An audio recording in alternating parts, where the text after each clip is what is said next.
呢会有那一种，还没有看第一集的话，点右上角先看第一集哦。会有那一种，他对外国人的待遇会有一些跟日本人的待遇会有不同吗？日本在聘请外国人、日本人的时候，他们的待遇都是一样的，没有说会给日本人特别优势，还是外国人特别优势。除非你是在很多跨国企业工作，然后是跨国企业把你派到日本的分行来工作的话，那可能你就会有很多特别的优势，比如说你工资会特别高，还是你会有很多辅助，比如说他会帮你付你的房租，你的孩子的上学的什么都会有，这些福利还是会有的。日本公司的待遇好吗？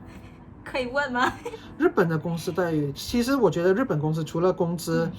高以外，它很多待遇也是非常不错的。比如说它会有住宅的辅助，而且大部分的日本公司都会有交通辅助，就是说你上班的交通费都是完全由公司来付的。那如果是刚刚毕业的学生，第一份工作的工钱，就是如果是理科的话，大约是在哪一个价位？其实如果大家知道的话，我现在其实有写自己的 blog，而且我下一个想要 post 的一个文章就是关于在日本的生活费。如果该进度我是非常有兴趣帮我推广一下，可以在下面那边可以写我的 blog link 来推广一下我的 blog。其实我想要跟大家说的就是，在日本大学毕业的平均是21万日元，就是大概你换算马币的话是8000马币左右。很多哎。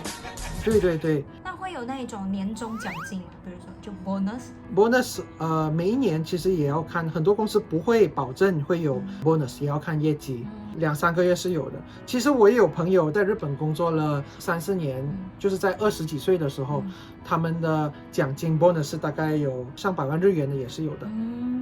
那你在日本工作，你会有很多不习惯的事吗？还是就文化差异？文化差异其实肯定会有的。我觉得日本人非常喜欢的开会，他们对开会很执着，他们很多事情都会在开会的时候决定。比如说很小的事情，你会说大家一起来开一个会议，然后我们来决定这件事情是怎么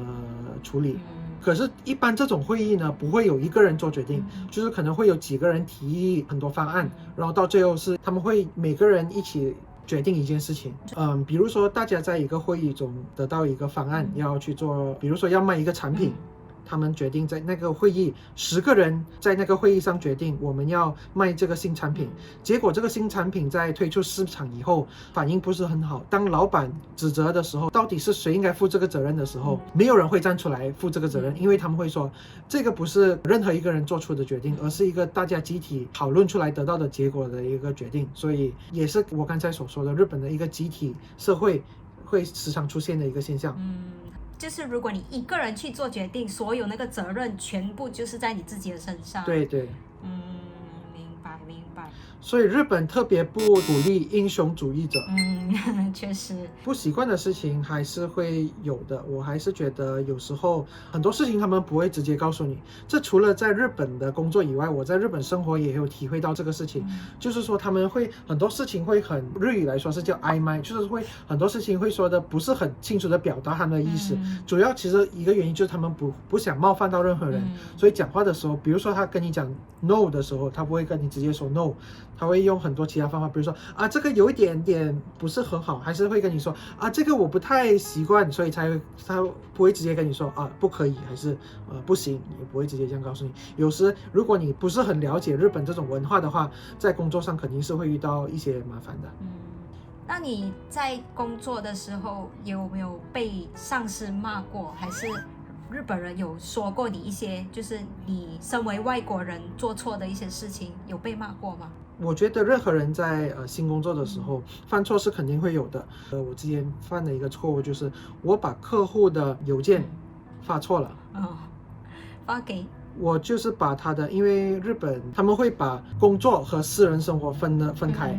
我就把一个工作的内容的那个文件发到他的私人的邮件里。这个是我在工作这2年来发生过我觉得比较严重的一个错误。可是我没有说被日本的上司指责，就是说他会跟你说以后小心一点，这样就好所以不会说很严厉的去骂你。在日本社会工作，骂人其实暂时会比较少出现，尤其是最近这几年来，因为骂人对日本社会来说是一种 harassment。也对。比较传统的公司可能还会有这种情况出现，可是我还没有体会到这种。那你觉得想要在日本就职，就是找一份正职的话，是需要哪一种程度的日语？在日本工作的话，其实我觉得主要是你的 GRBT 要 N3、N2 以上才能在日本找到一份工作，最好的话你有 N2 以上。跟日本人交流的时候会有障碍吗？我暂时跟日本人工作的时候是完全没有沟通的任何障碍，因为我现在工作的一个环境，我是唯一一个外国人，而且我的工作上95%都是用日语来工作。所以是只要 GRBT N2 以上就是没有问题的，对吗？我个人觉得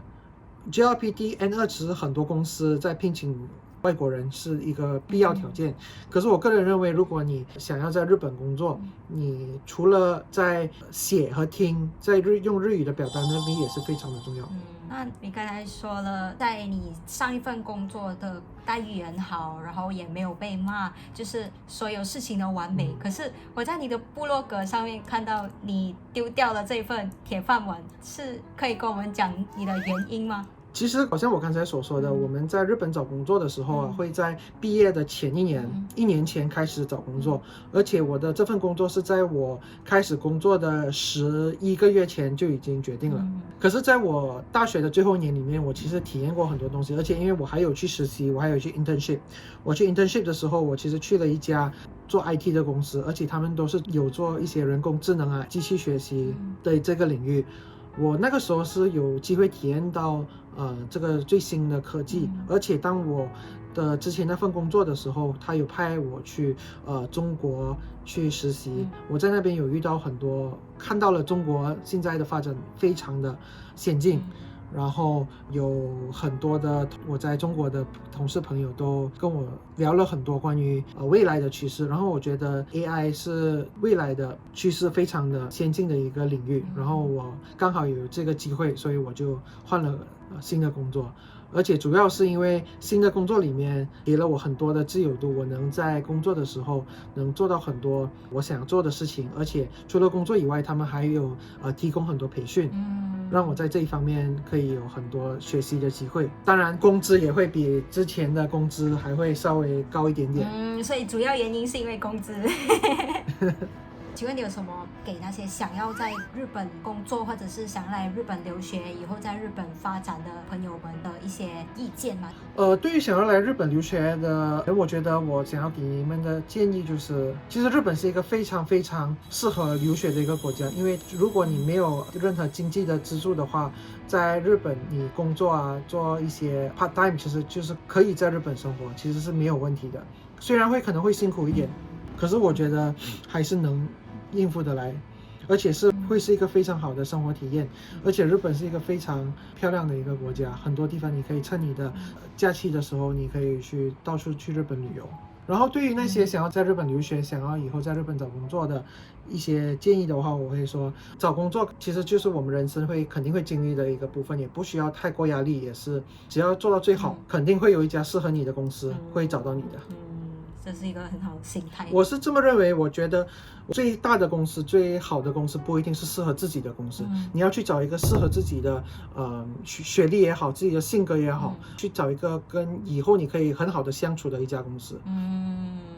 确实是一个非常重要的事情，而且他们很多时候都会问你在日本以后想要怎么样的发展。我会建议你们说，不要说你们想要在日本工作1-2年，然后有一些工作经验以后回国，因为日本是一个你一开始工作就是他们叫终身雇佣制度，所以如果你只是想说我想在日本工作几年，然后回自己的国家的话，是非常不建议的。如果可以的话，我建议你们说，你想要在日本长期居留，然后非常喜欢日本，然后想要长期的居住在日本，这个是一个我非常建议你们面试的时候这么说。还有就是我听过说，就如果你已经有一个想要进的公司，你前1年的时候的暑假就应该去那里实习，会比较容易就被录取，是真的吗？